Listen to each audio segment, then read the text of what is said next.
and gentlemen. Dylan, Yes, that sir. pass? Is that good? Yes, sir. That was you get amazing. thumbs up? All right. Amazing. Awesome. Welcome back to the Slide Podcast, everyone. I'm your host, Coach Aaron, and I am joined today with Mr. Hollywood, Dylan. How you doing, sir? Good. How are you? Man, I'm good, dude. This is episode 30 in season 4. And this episode comes out in like 3 or 4 days now, and so that's kind of exciting, man. I can actually talk about things that are relevant right now, and people hear them in almost real time. So it's new for me, Dylan. Well, man, out in Arizona, man, what's been going on? Nothing. Just playing a lot of baseball, like going to the gym, working out. Lots of school. School's been amazing so far. Yeah. When Been did you playing. start back? When did I start back? It was like August 30 or July 31st. Wow. Yeah, it was early. You guys start back when July, like in July. Yeah, it wasn't fun. Wow. But Man, you guys must get out early though. I don't think so. I think we get out in like May, later May. Okay. But yeah, I missed the first 2 days because I was in San Diego playing this World Series tournament with my uncle's national team, which is like the best kids in Arizona and stuff. Yeah. And we actually won that tournament. It was really fun. Awesome. And now, which tournament was that? It was like a USSSA World Series tournament. Sweet. Yeah. Awesome. And you guys just beat everybody, just beat them down, Yeah. or like was it some good games? So yeah, we were 4-0 going to like our last pool play game, and when we played this team, they were called MVP Hustle. We lost pretty bad. They're a really good team. They have some pretty big hitters. Oh, I know who they are. Yeah. Yeah, we lost 14-3 that game. They hit 3 home runs off of us. Actually, they did really good. But then we played them the next day for first game of bracket play. And then we put this kid in the pitch. He let up 6 runs. They hit 3 takes again. And then after that, they put me in for like 4.1 innings. I let up 0 runs, 3 hits, and I pitched that game. And then we got up in the lead and we won that game. So that was a really big game for us to go to the championship and win. That's what's up, dude. So you got the win. Yes, sir. Awesome, dude. Yeah. Well, like, what's your favorite position, Dylan? So just recently, is it the mound? No. So I have a very good glove in the infield, especially because I'm getting taught by one of the greatest shortstops I know right now, but when he used to play, and but yeah, so probably shortstop would be my favorite position. But I just got into catching again. Well, I never really used to catch, but I caught like 2 games, and then I got scared of it because I didn't think I was like mentally prepared for it. But then I got right back into it now, and I am a pretty good catcher, I would say. But I think my favorite position, I would say shortstop. Okay. All right.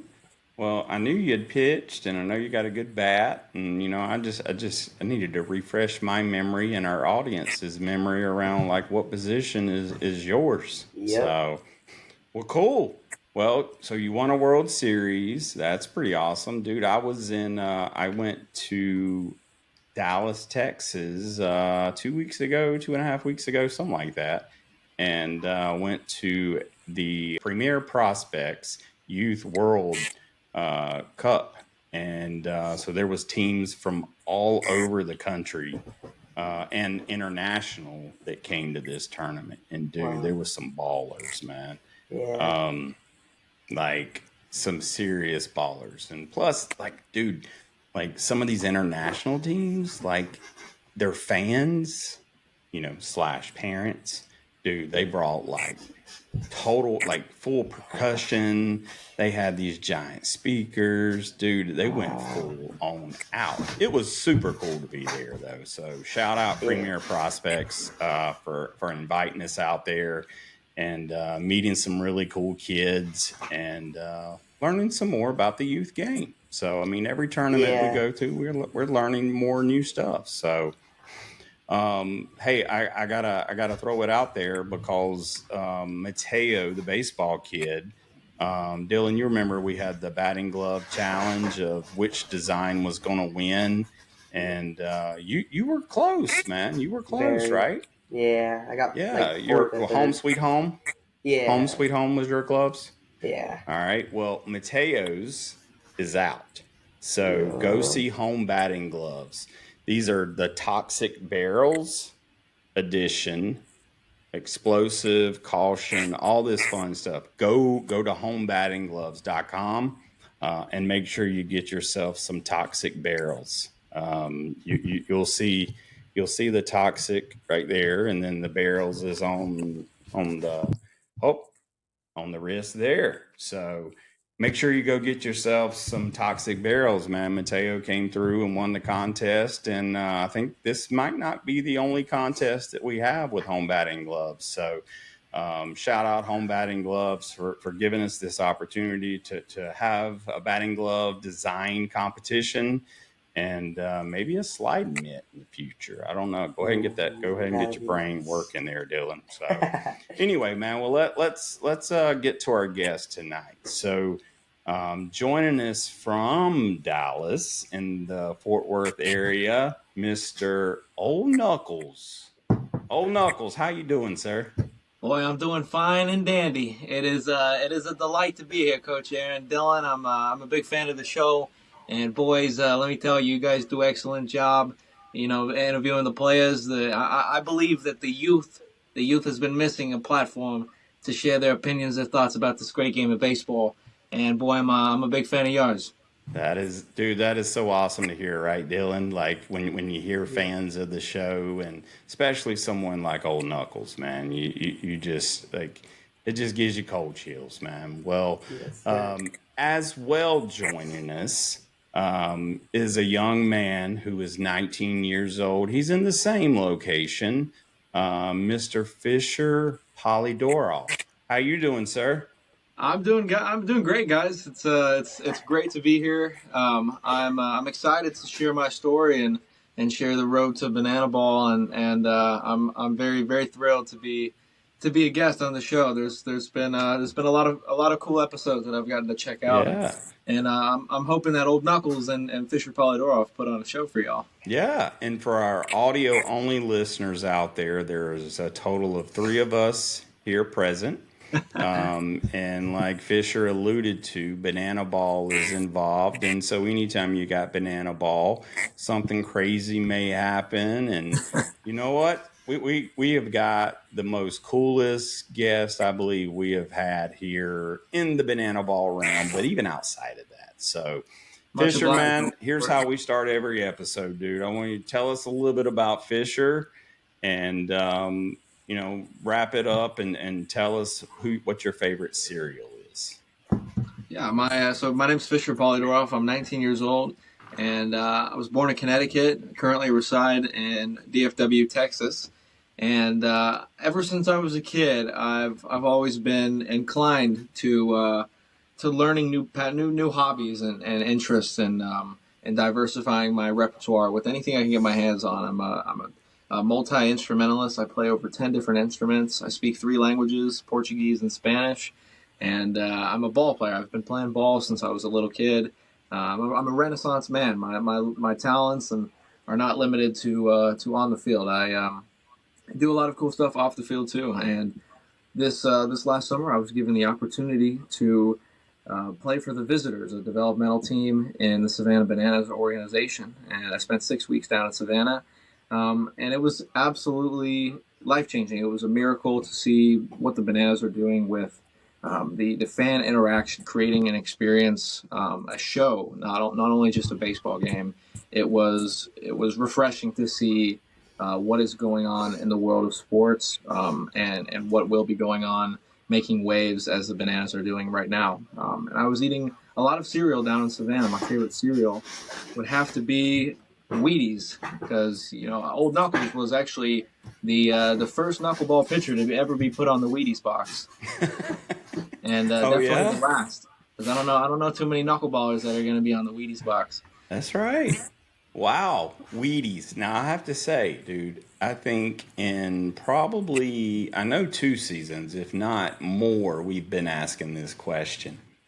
And that is the first time I believe we have ever gotten Wheaties. So I Well, mean, such an iconic. I mean, oh, just hey, for the go figure. cereal boxes. Hey, they don't make them like they used to. Old Knuckles, he'll assure you of that. And the Wheaties, yeah, man, that's a tried and true classic. Old Knuckles, he doesn't really mess with the fruity pebbles and the cocoa puffs of 2025. He's keen to the classics. Well, Fruity Pebbles is mine, man, but it's okay, dude. It's okay. I understand old Knuckles. You know, he needs that wheat and that fiber. You know, I He mean, does. he needs that good stuff. So, Yeah, yeah. well, awesome, dude. So you said you're 19. Like what? I mean, we now know you've been in Banana Land. But what brought you there? Like, what was your path like? You know, playing as a kid into high school and such. Like, what did that journey look like? Yeah, so I grew up playing soccer. I was a soccer player until I was about 8 or 9 years old. And I remember I had a friend named David that one time he picked me up on the way to go play baseball at baseball practice, and I played select soccer. We had to dress up in uniform every single practice. My friend David wasn't wearing any baseball pants, or he was just showing up in t-shirts and shorts. And I asked him, I was like, yeah, "Are you going to baseball practice? And you're not wearing like your uniform? Like that's pretty cool. Like, I wish I could just show up to my sport and my street clothes." And ever since that moment, I was interested in baseball. But I grew up playing soccer. I was, religiously a soccer player. I still love soccer. Big fan of Brazilian soccer, especially. But so I grew up playing baseball, and I was always into the historical side of baseball. I was a savant. Any sort of baseball fun fact or info from the start of America's pastime, all the way back in the 1860s, I was into it. I could name all the old timey players and just a ton of fun facts. And growing up, that helped me fall in love with the game.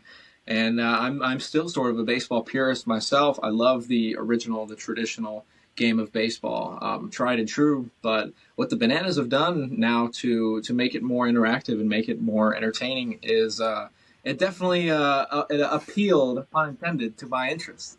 And so I grew up, had a really good youth career. I actually wasn't the strongest player growing up. I didn't hit my first home run until I was 13 years old. Okay. And whenever I hit puberty, that's when my home runs they started flying out of the ballparks. And I kind of I established myself as a premier power hitting utility player in the DFW area. And I grew up playing with the Texas Sticks. I grew up playing with a lot of organizations in the DFW area, and picking up for travel ball. So I've been there, done that with all of travel ball. And I guess I can't really say that it helped. It did help me a lot with meeting new people and making connections that I would never forget for the rest of my life. Some of my Right. best friends and teammates came from travel ball. But I remember I have memories of being. I was always really interested in diving plays and trick plays. Like there was times where unnecessarily I would barehand a ball on a second base flip and turn a double play. And I remember some of my coaches would get on to me for that. So growing up, I always just kind of understood that it was a game, and to me as an 8-year old, as a 9-year old, it was pure fun. And now getting to play with the visitors last summer in Savannah against the Bananas and Party Animals, it brought back that fun. It was like I was a kid again, playing on the diamond, and just going out there and remembering that it's just a game, and it's purely for the love of the game. That's a good point, dude. And Dylan, does it feel like? All right, let me ask you a question, Dylan. You ever play Uno? Yeah, All right, you play Monopoly every once in a while, maybe? love Monopoly. Really? It takes way too long to play that game, so How I'm it not the does. biggest fan. But all right, so those are games. Same thing as baseball. Does baseball feel the same way to you?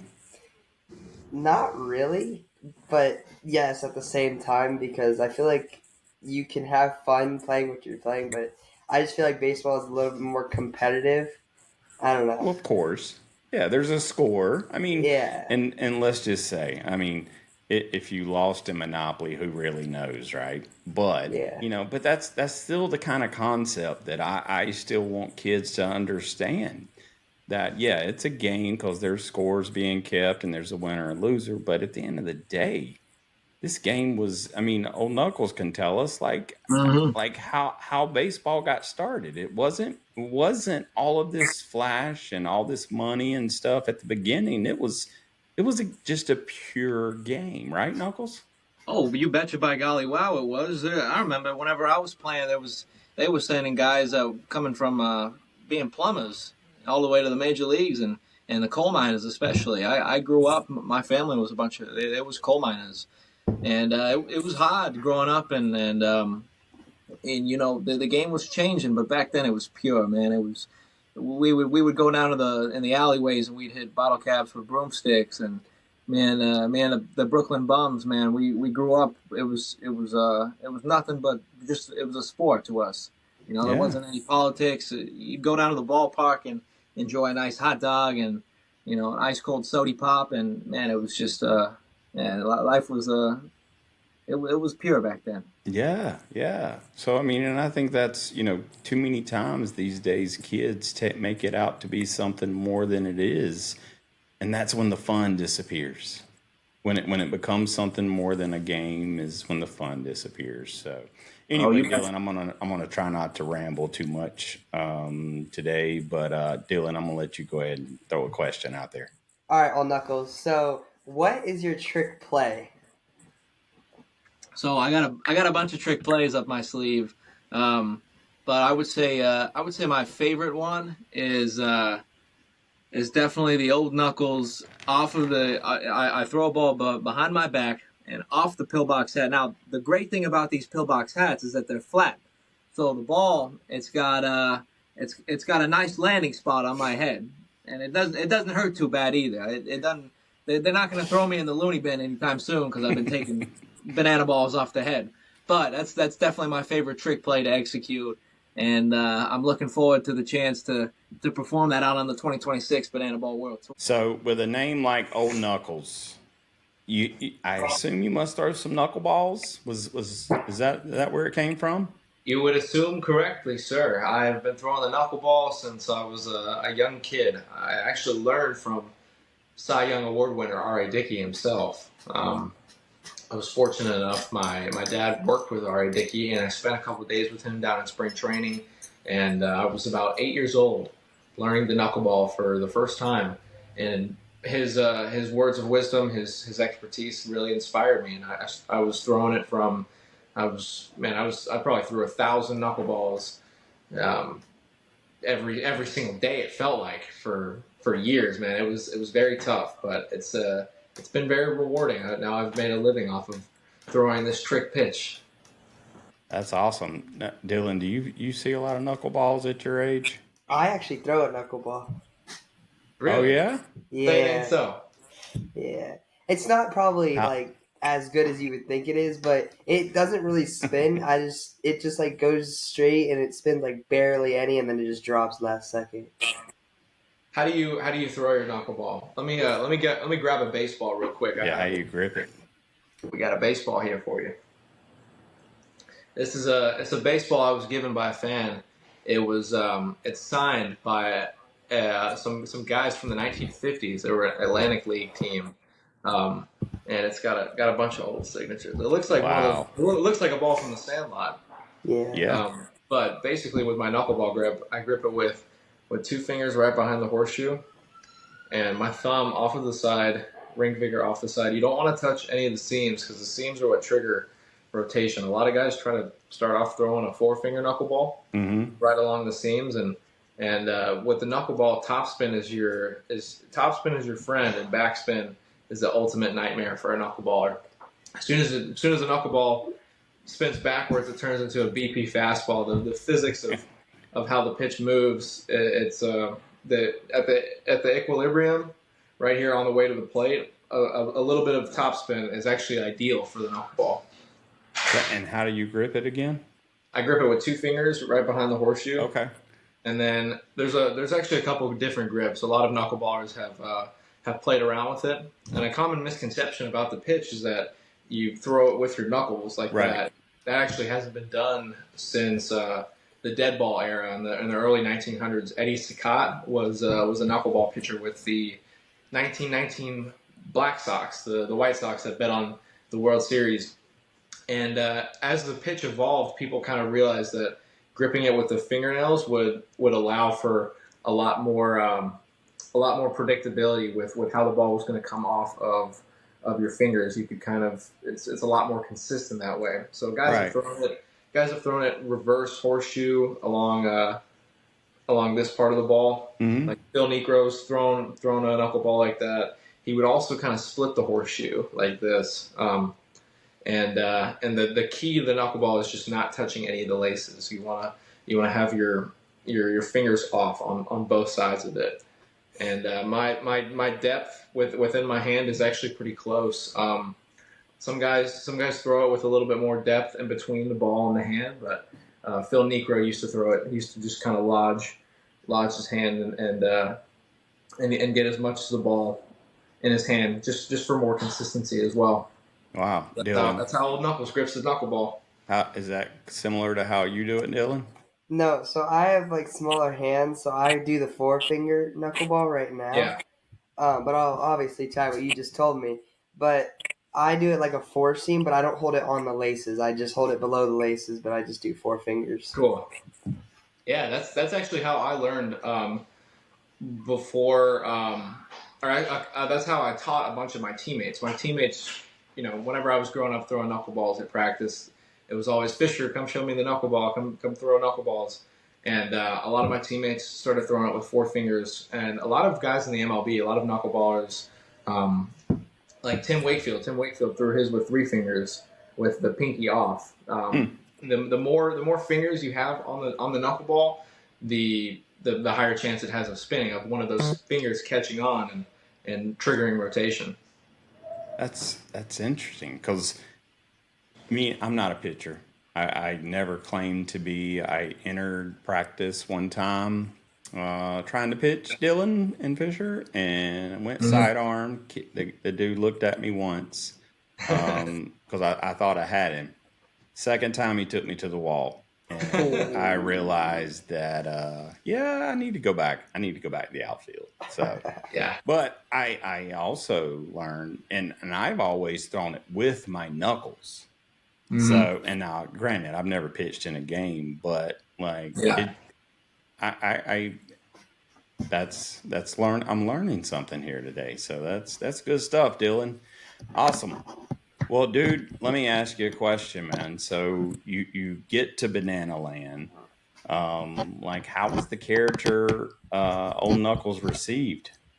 Oh, it was absolutely it was marvelous. Old Knuckles was received with highest regards and very in esteemed fashion. I was a lot of guys were big fans of the characters and I got along great with everybody in the organization. The Bananas especially were super supportive and they found it hilarious. I knew whenever I entered Banana Land that I had a niche and a role to fulfill, being a vintage baseball player. It had not been done yet. It had not been. No one had really bought in and sold out for this persona. And yeah.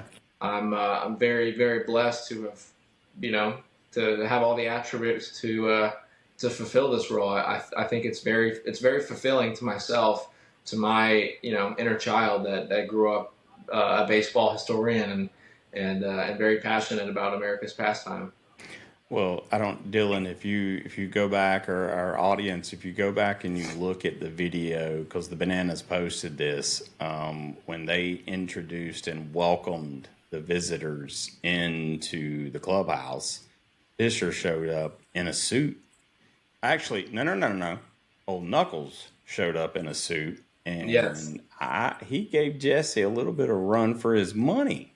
Like he was looking nice and dapper there. So sorry Indubitably. about yeah, like he was doing it. Now I do want to say this, and Dylan, you're up next. But now you're 19 years old, Fisher, Mhm. and like you had the opportunity to go play and continue your baseball career. What made you choose Banana Land and Banana Ball?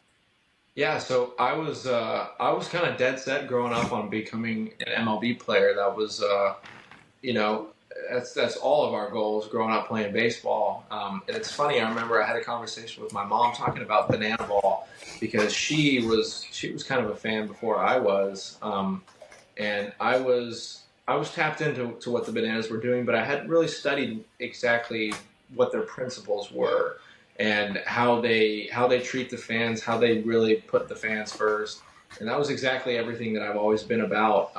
Growing up playing baseball, like I was made to entertain. I've been doing magic shows since I was 8 years old.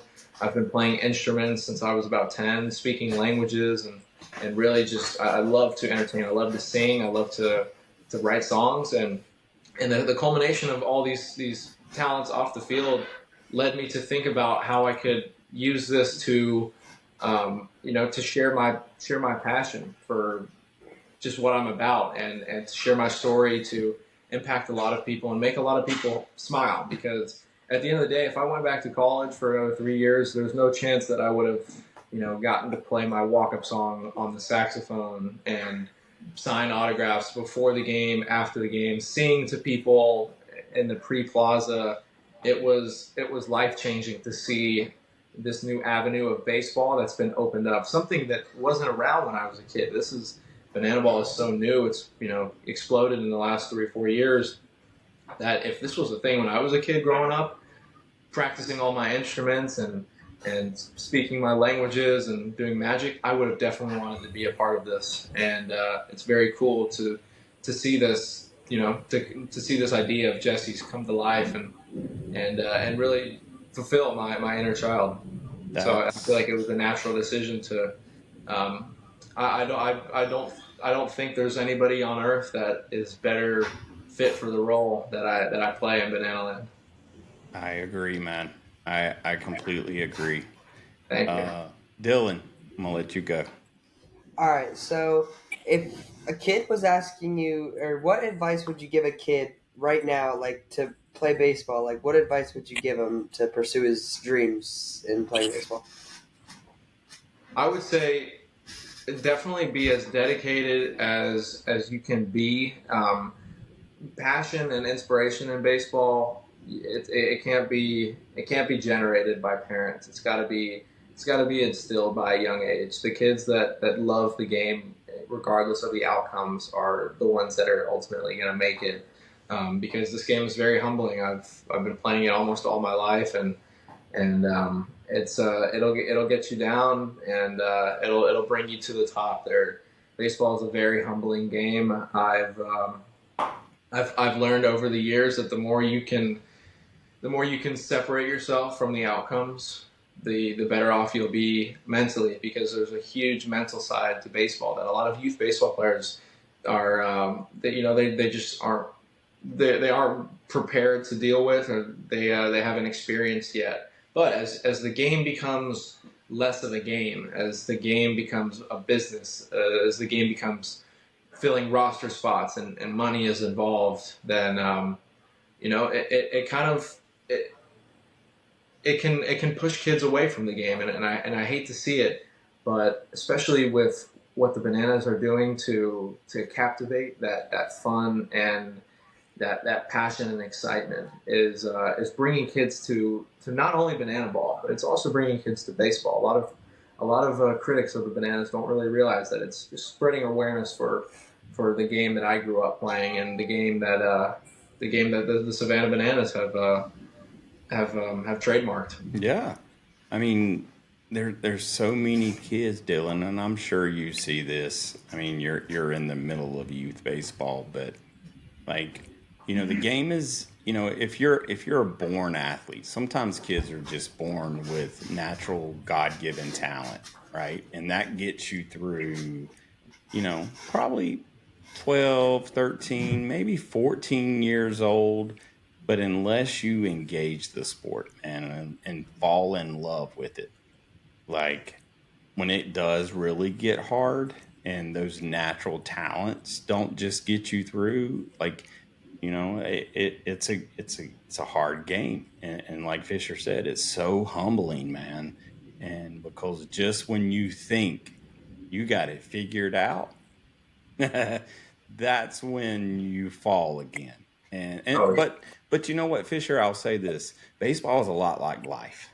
Mm-hmm. And as you get older, Fisher as well. I'm considerably older, but but for all of us though, man, you're going to fail more times than you're going to succeed in life, and Mm-hmm. your ability to put that in the past and move forward, same as in baseball, right? Forget that last at bat, even if you just finished a game 0 for 3 with 3 strikeouts, like you Mm-hmm. got to forget it. You got to move on. And life's a lot like that, man.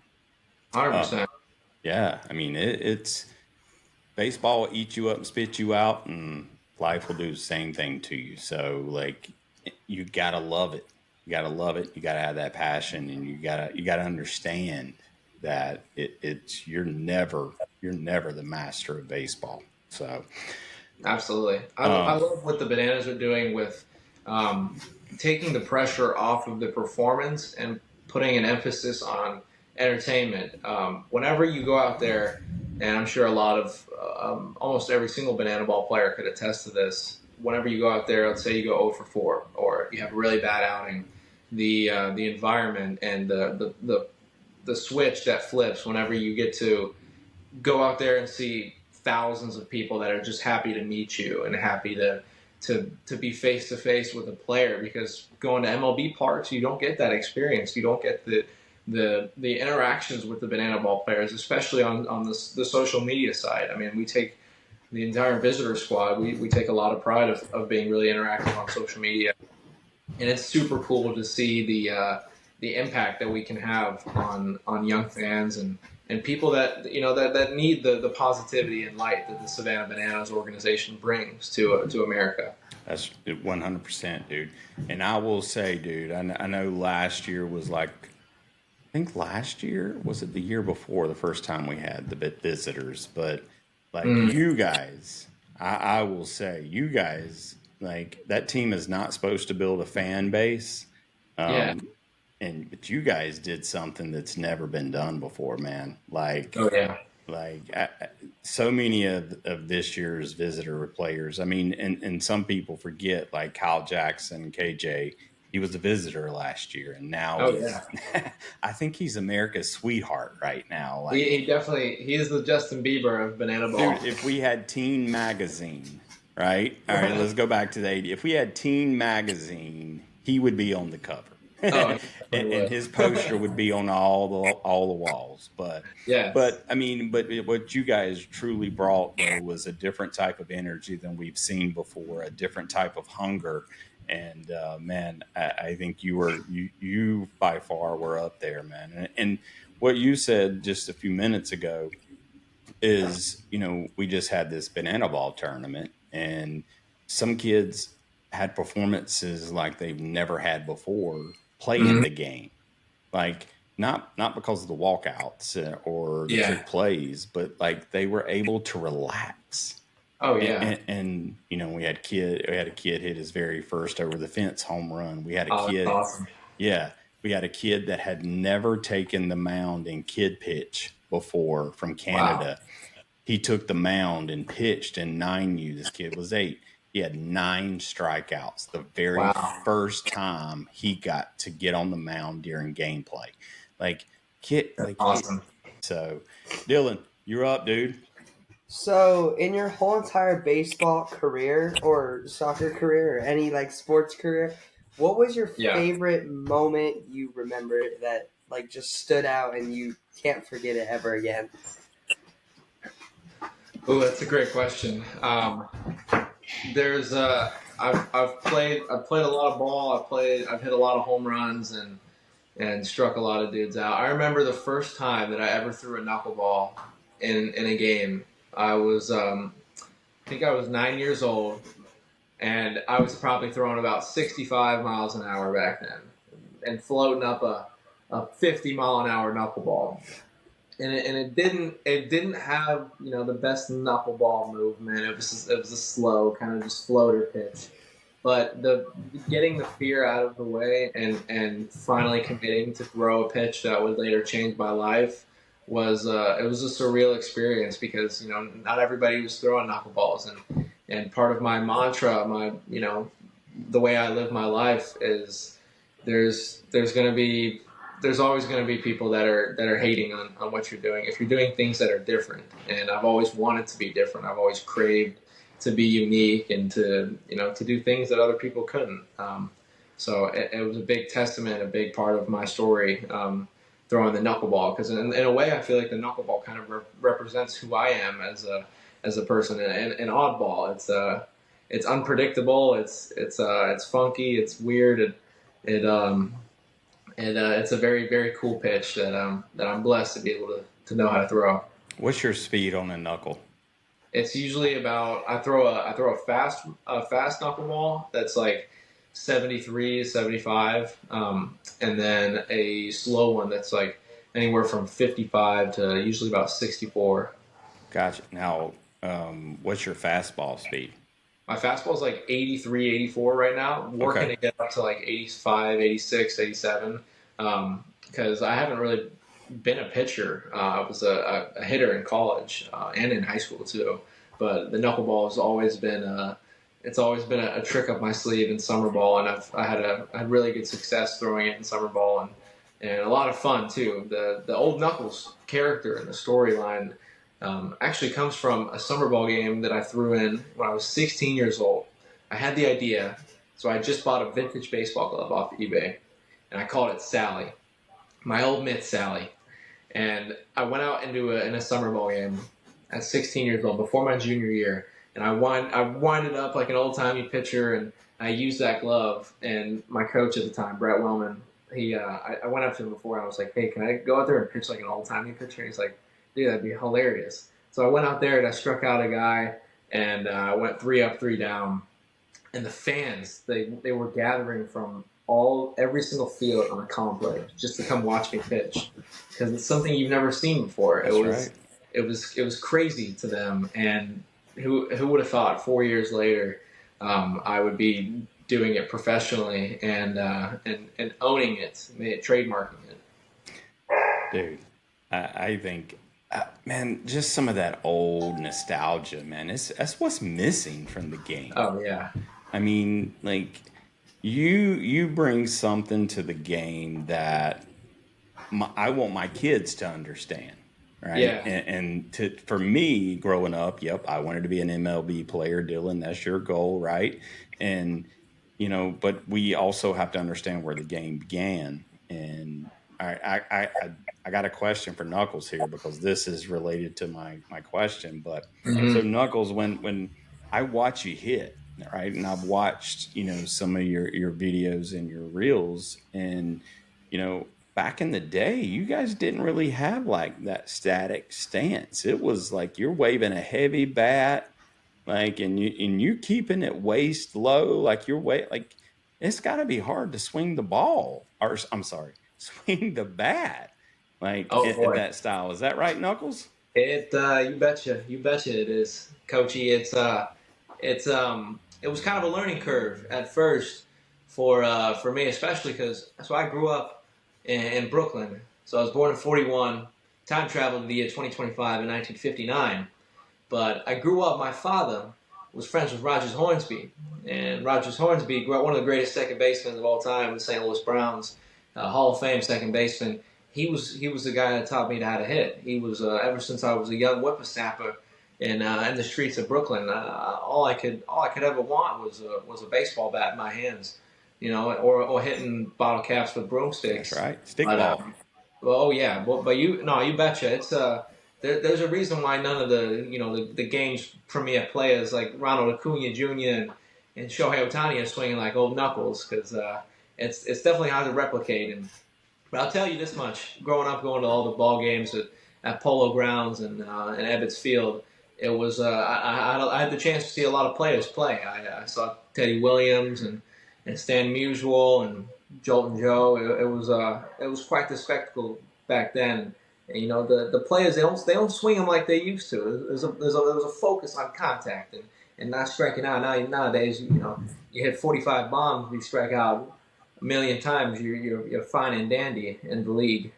So yeah, no, it's a different hitting style. It's pure, it's clean, crisp, and I look forward to having the chance to hit further down the road. I think they'll realize that you know, Old Knuckles put on an exhibition at the Kansas City tryout for Banana Ball. And Awesome. since then, if I have the chance to land on a team for 2026, I believe there will be some old Knuckles at bats. That's what I'm talking about. Now, Yeah. listen, guys back in the day, like when we talk about swinging lumber, Dylan, like what's the weight bat you swinging right now? What, a drop 5? 32 drop 3, and then I have a wood bat that's like a 32 drop 3. Yeah, because I swing BB cores now. Yeah. Like now, just for now, what was the bat weights? Do you have an idea, Knuckles? Do you remember the bat weights that you guys were swinging back then? Oh, I could do you one better. Let me show you real quick. I have two vintage. Here we are. All right, gentlemen, I present to you two vintage baseball bats. This one right here is an Adirondack. It's a 34 drop 2. Johnny Roseboro model. John Roseboro was a catcher for the Brooklyn Dodgers. Get this. I have a vintage John Roseboro catcher's mitt over here too. I'll go get that later. But this is a Johnny Mize. It's a Hanna brand bat. It's a 34. I think it's a drop 1.5. This one's a log. And part of the old shtick, part of Old Knuckles is having vintage equipment, and as you can see on the latter side of this bat, it's chipped. A lot of these vintage ball bats are they're very brittle. They're like peanut brittle. They can snap on you. And I actually had one breakdown in Savannah. I was swinging a 1968 Roberto Clemente Louisville I Slugger. saw that. Yeah, Yeah. I broke it, and I went to the Louisville Slugger Museum to go meet old Rob's wax figure, and I thanked him for letting me use his bat. He was a talented cat. He was a talented ball player. Yeah, that's right. Oh, so Knuckles, all right. Mhm. The tobacco card, right, is legendary, and Mr. Honus Wagner. Like when you think back to those days, like what sticks out to you? Like baseball cards are crazy because that was one of the rarest and most expensive cards I remember as a kid. Like I remember this one time I walked into a Kmart, right? Or something like that. And there was like a Honus Wagner card sitting there on the shelf somebody had opened. And I was like, oh my gosh, this thing's worth $1 million. Obviously it wasn't. But yeah, so like did you know Honus Wagner? Yeah, so a lot of people have been asking me, you know, as they say, Old Knuckles, can you time travel, you know, back before you were born? Can you time travel to the future? And so basically the way that me and Father Time have arranged, you know, my time travels is of sorts. I can travel back to the past at any point in baseball history. I can't go back before baseball was invented. So I'm limited to about the 1850s, 1860s. We're actually not too sure, but Father Time's going to have me going back to the past to really find out when baseball was truly invented. So throughout baseball history, I've been traveling all over, man. I'll tell you, I met Honus Wagner. We was down to the Allegheny River, and he was throwing me some pitches, and he was helping me on my swing. And I tells him, Hannes, you was one of my favorite ball players growing up. I really idolized you. I said, why'd you have your cards pulled out from the 1909 T206? And he says they was coming in cigarette packages. I don't want the kids, you know, smoking cigarettes. And damaging their lungs so that they try to get my card. And I thought about that, and I said, "Oh, honest, that's kind of genius." So what I did was I pulled all my old Knuckles cards from the T206 set too, and I keep them in this biscuit box. It says, "You need a biscuit." Okay. And here we are, the T206 old Knuckles Fisher I Polydoroff. like it. It got the same back ends that they got. And I got a bunch of them in here that I'm looking to distribute. Um, so that's basically where the first time I met Hannes Wagner, man, he treated me with the utmost respect, and I was inspired. The first time I met him, I knew right then and there he was going to be my favorite shortstop of all time, the Flying Dutchman. 723 stolen bases. It's just a remarkable player. Dylan, have you ever heard of this story of Honus Wagner? No, I don't think so. All right, so if I'm not mistaken, and maybe Fisher can correct me these days, but that is the single most rarest card in the history of the game. Mm-hmm. And just like what he said, right? These cards, they were coming in cigarette packs, and they were narrow cards. There wasn't like that full 2.5 by 3.5 or whatever. And if you got that Honus Wagner card, that card, I want to say I just saw it sometime recently. It sold for 1.5 million or something crazy. Yeah, It's true. Yeah, they'd come in the old cigarette packages. They were very slim, and kids would be collecting them for just for fun. We used to play a game back in Brooklyn. We would throw baseball cards at the wall, and whoever's card landed closest, we would trade them. We'd collect them. So if you beat your friend, you'd double up and grab his card. If not, so I'd never throw my good cards at the wall, like the Willie Mazes and the Hank Greenbergs. But yeah, no, baseball cards, they've been an important part of baseball history, and I'm very glad that Old Knuckles finally has his own. Yeah, but that a player made the decision because it was not the right avenue for kids to get these cards for his to be pulled out. And to me, you wouldn't see that happen today. And that's to me, again, that's when baseball was the purest, and it wasn't thought of as big business back then. So let me ask you a question, Fisher, and be ready, Dylan.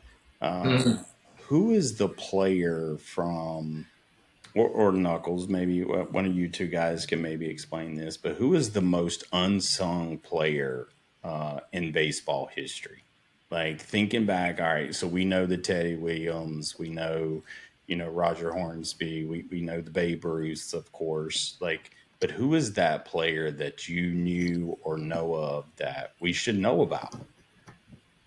I'll tell you, there's a lot of players. One of the most important players that I've ever met. I was. Hold on 1 second. Your video went out. There we are. There you are. I'll tell you one of the most important anecdotes that I remember from my time traveling days. So I went back to the year 1944, and I had a conversation with Hoyt Wilhelm. Hoyt Wilhelm, one of the greatest knuckleball pitchers of all time, never really got the notoriety that a lot of the hotshot pitchers were getting back in the days for throwing absolute fuzzballs. You had Bob Fell up there. They were racing motorcycles along his fastball, trying to see how fast it was, and he was getting all the razzmatazz, hop skiddly do around him. But there's a lot of knuckleballers back in the days, a lot of unsung heroes that kind of kept the pitch alive, and nowadays it's kind of dwindling in its popularity. And I'm real fortunate that Father Time given me the opportunity to time travel, because I've gotten to hear from some of the greatest knuckleball pitchers who ever lived, like Hoyt Wilhelm, Phil Niekro, Joe Niekro, and going all the way back to almost the invention of baseball with Eddie Sicott in the dead ball era. Wow, that's there's history never amazed me in school, but baseball history was always something that just caught my attention. So anyway, Dylan, what you got, dude? So when did you realize you wanted to become a pitcher instead of any other position?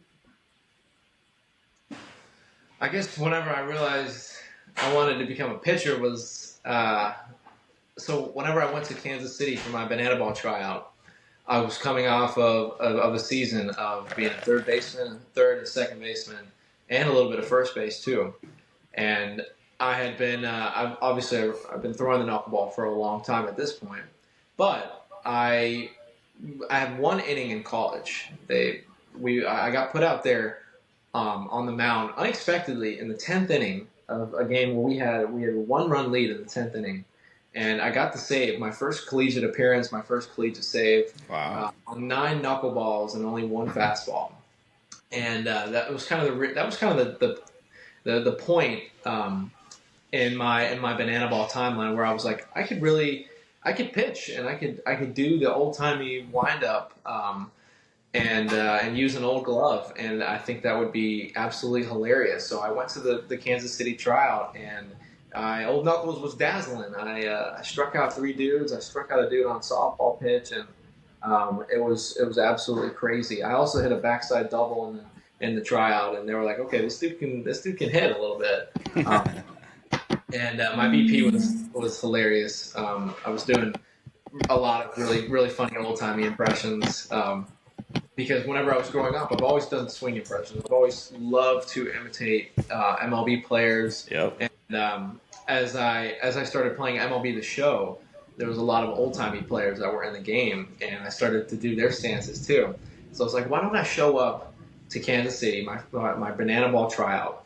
This was 3 days after we ended our season at Weatherford in the Super Regional, and I was like, okay, I'm not just going to go there as Fisher Polydoroff, the Renaissance man of languages and instruments and music, but I'm going to go and I'm going to dress up in a 1950s baseball uniform, and I'm going to play. I'm going to do everything. I was in character the entire tryout. I didn't break character until the very end when I talked to Coach Tyler Gillum for the Bananas, and everything went. It was very smooth. I impressed them. I was signing autographs for people that they'd they'd seen me for the first time. Fans that were assured after that tryout that I was going to be a banana ball player. So it was very, very cool. That's awesome. Well, very cool, man. Well, we're at the end of the interview now, man. And there's one question that we have to ask, and we ask every single person that's on this show, and it's usually a hard one, man. And I'm gonna let you. You got it, Dylan? What you got? I want to ask one more You want question to ask before. it? It's just a quick one. Oh, It's go just a ahead. really Go ahead. quick one, real Go quick. ahead. You got it, Dylan. So you said you speak 3 languages. What are those 3 languages? I speak Portuguese and Spanish. So Okay. I learned Portuguese first. I fell in love with Brazilian music from a very young age. A lot of older music, as you may know, I listen to anywhere from the 30s to current day music. But I fell in love with like 60s bossa nova. It's like a very like soft jazz from Brazil, and I fell in love with the language. I've dedicated so many hours to learning Portuguese, and I became semi-fluent by the time I entered high school Spanish. And whenever I was in high school Spanish, I tested out of a couple classes, and I was fortunate to have a really, really great teacher. Her name's Miss Cisne, and she taught me a lot of Spanish, and I was able to become fluent in Spanish for in only 2 years after speaking Portuguese. So it's opened up so many opportunities and so many different connections in my life, and I'm very, very grateful for everybody who helped me learn those 2 languages. That's super cool. Super cool. All right. We're going to use those in just a minute. All right. Here's the last question. We always ask everyone, all right, you're walking up to bat. All right. Or your introduction to the mound. We'll go both ways. What's going to be your walkout song or your debut song? So for the visitors, I had Shaboom by the Chords, Life Could Be a Dream. I sung that one in Savannah walking out to the mound. And I think they might have me do that as like a staple. It's a staple for Old Knuckles. But another one that I will be waiting on doing for next year is "In the Mood" by Glenn Miller, a very famous kind of 20s swing jazz song that I feel like will go very, very nicely with Old Knuckles. That's it. You know what? Normally we get some Kendrick Lamar, or we get some Big X the Plug, or some Morgan Wallen. But there's that right there. That's good music. So No doubt about it. Hey, they don't yeah. make them like they used to. That's exactly right. Well, look, thank you very much for Mr. Knuckles and Fisher joining the show. An amazing episode, an outstanding player and person. Fisher, how can we find you on social media, man, and follow old Knuckles? So my social media is at Fisher Polydoroff, FisherPolydoroff on TikTok, Instagram, and then I also have a TikTok account that I just hit 30,000 followers. It's called Oldies Fish, where I highlight and I perform 50s, 60s, and 70s music, especially at retirement homes too. So at Oldies Fish and at Fisher Polydoroff. And I just wanted to thank you guys for having me on. This has been awesome. I'm a huge fan of what you guys do, giving younger players a platform, and I wish you guys nothing but the best success, because there's going to be a lot of it to come with the growth of Banana Ball too. There will be lots more people listening and wanting to join, and I'm glad to be a pioneer on this show. This has been marvelous. Awesome. Well, dude, we appreciate your time as well, hearing your story and getting the chance to now really start following you throughout your journey in Banana Balls. So can't wait to see what next year holds for you. And make sure you go follow Fisher on all those social media platforms. And I'm gonna tell you, it most people you go follow, and you may see some stuff, but I promise you're going to see something really cool that you don't see on all the reels. So you're going to see something very unique. And Fisher, I think it's amazing what you've created. So, but again, thank you guys for listening to the show. Make sure you go, find us on YouTube, subscribe to us there. If you're listening to audio, go watch the video. Fisher was showing us some knuckleball tips and his grip and stuff. So make sure you go follow us on all of our social media platforms.